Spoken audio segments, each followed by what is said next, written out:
Market లో invest చేసి మీ డబ్బులు డబుల్ చేసుకోవాలనుకుంటున్నారా? సుందరరామిరెడ్డి గారి సెమినార్ కి అటెండ్ అవ్వండి. నమస్తే, welcome to Suman TV. Present మనతో పాటు ఉన్నారు బిజినెస్ అనలిస్ట్ నందూరి రవికుమార్ గారు.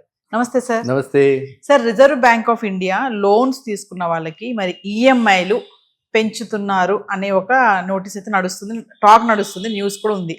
మరి నిజంగానే పెరుగుతున్నాయా?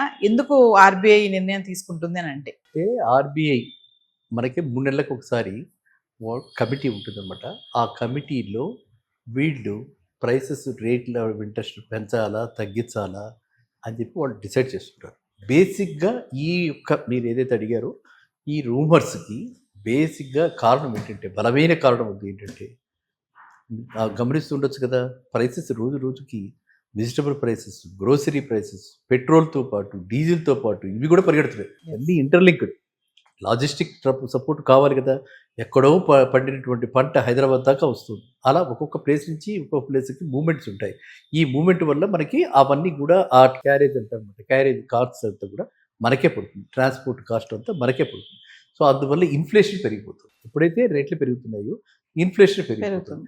ఇన్ఫ్లేషన్ పెరిగిపోతుంటే మనం ఏం చేయాలి? ఇంకా ఆర్బీఐకి ఏమిటి మార్గం ఉంది అని అంటే, ఇంట్రెస్ట్ రేట్లు పెంచటమే. ఆర్బీఐ ఇంట్రెస్ట్ రేట్లు పెంచిందంటే, ఆర్బీఐ రిపో రేటు పెంచింది అంటే ఖచ్చితంగా కమర్షియల్ బ్యాంక్స్ ఆర్బీఐ మీద డిపెండ్ అయ్యి ఆర్బీఐ గైడ్లైన్స్ ప్రకారం వర్క్ చేస్తాయి. కాబట్టి వీళ్ళకి కూడా లిక్విడిటీ ప్రాబ్లమ్స్ వస్తాయి. ఇప్పుడు కమర్షియల్ ప్రాబ్లమ్స్కి పెద్ద ఛాలెంజ్. ఎన్ఆర్ఐ ఇంట్రెస్ట్ రేట్స్ పెరిగిపోతున్నాయి, అండ్ ఇక్కడ చూస్తే ఇంట్రెస్ట్ రేట్లు ఇలాగే ఉన్నాయి. సో ఇప్పుడు లెండింగ్ రేట్స్ కూడా పెంచాలి. పెంచకపోతే మన ఎక్కువ రేటు పెట్టి మనం డిపాజిట్లు చూస్తున్నాం, దాన్ని ఇక్కడ పాస్ ఆన్ చేయాలి.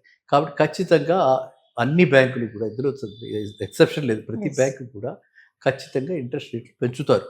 పెంచినప్పుడు లక్షకి సుమారుగా నా ఉద్దేశంలో ఒక 500 రూపాయల దాకా కూడా పెరిగే అవకాశం ఉంది. 250 నుంచి 500 రూపాయల లోపల 1 లక్షకి పెరిగేలా ఉంది.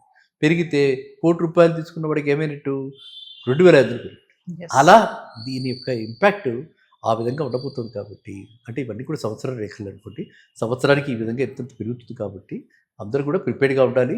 అండ్ వాళ్ళు అడిగిన వాళ్ళు అంటే ఎక్కడైతే వదంతి వచ్చిందో దానికి ఒక బేసిస్ ఉంది. బేసిస్ లేకుండా నిరాధారమైనటువంటి వదంతి అయితే కాదు, పుకార్ అయితే కాదు. ఖచ్చితంగా షార్ట్ టర్మ్లో ఖచ్చితంగా పెరిగే అవకాశం ఉంది. ఇంట్రెస్ట్ రేట్స్ రివైజ్ అవుతాయి, అప్పటికి రివైజ్ అవుతాయి. ఇది మరి మీరు అన్న వీళ్ళకి బ్యాడ్ న్యూసా? అదే కదా. మరి వాళ్ళకి శుభవార్త అవుతుంది. ఎవరికి?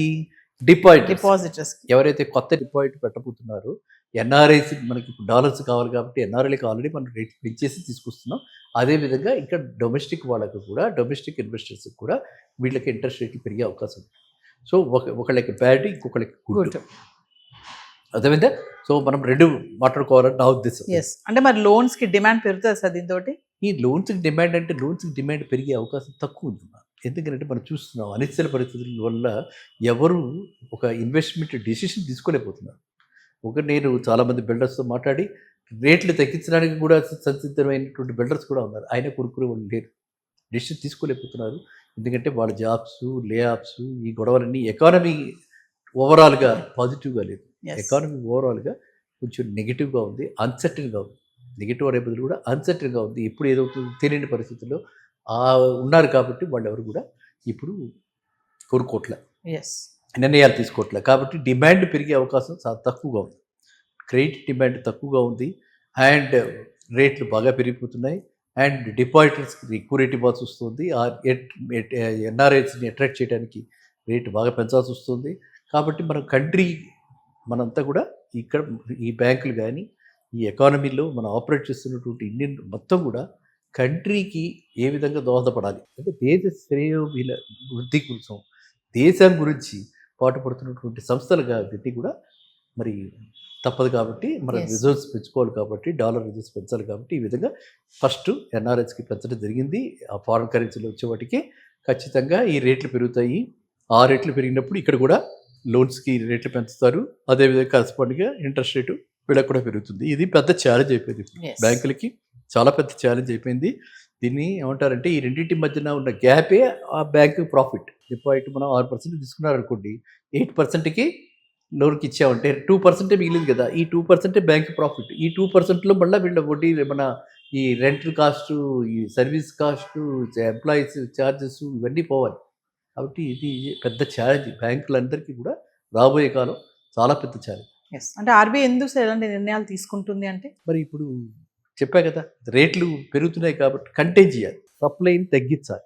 సప్లైని తగ్గించాలి అని అంటే మనం ఇంట్రెస్ట్ రేటు పెంచితే, ఇన్ఫ్లేషన్తో పాటు ఇంట్రెస్ట్ రేటు పెంచితే కొంతమేర డిపాజిట్స్ వచ్చే అవకాశం ఉంటుంది అని ఆ విధంగా వాళ్ళు డెసిషన్ తీసుకుని క్రెడిట్ ఒక రకంగా క్రెడిట్ స్క్వీజ్ అనకూడదు, కానీ ఒక రకంగా క్రెడిట్ లాగో తక్కువగా ఉంది, ఎవరు లోన్ తీసుకునేవాళ్ళు పెద్దగా లేరు, ఇప్పుడు పెద్ద పెద్ద ఇండస్ట్రీస్ కూడా రావట్లేదు, కాబట్టి ఎకానమీ కూడా చాలా బ్లీక్గా ఉంటుంది. కాబట్టి ఆర్బీఐ ఈ విధంగా లోన్స్ తీసుకున్న వాళ్ళకి కొంతమేర ఇది బడ్డెన్గా ఉండొచ్చు, కానీ దేశ శ్రేయోభివృద్ధి కోసం దేశం ప్రస్తుతం ఉన్న పరిస్థితుల్లో మన ఇండియన్ గవర్నమెంట్ మోడీ గారు ఇచ్చిన డైరెక్షన్స్ ప్రకారంగా మనం ఖచ్చితంగా ఇవన్నీ కూడా మెజర్స్ తీసుకుంటే కానీ ఇన్ఫ్లేషన్ని మనం కంట్రోల్లో పెట్టాలి, ఇన్ఫ్లేషన్ తగ్గించాలి.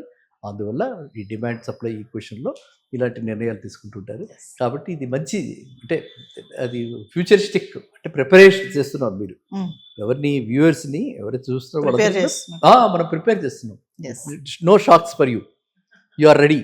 అది మనం అంటే అలా అకార్డింగ్లీ ప్లాన్ చేసుకుంటాం. ఇక్కడ 500 రూపాయలు ఈఎంఐ పెరిగింది, ఎక్కడో మన లగ్జరీ ఏదో దాని మీద వేస్ట్ చేస్తున్నటువంటివి అది కొంచెం తగ్గించుకోవాలి.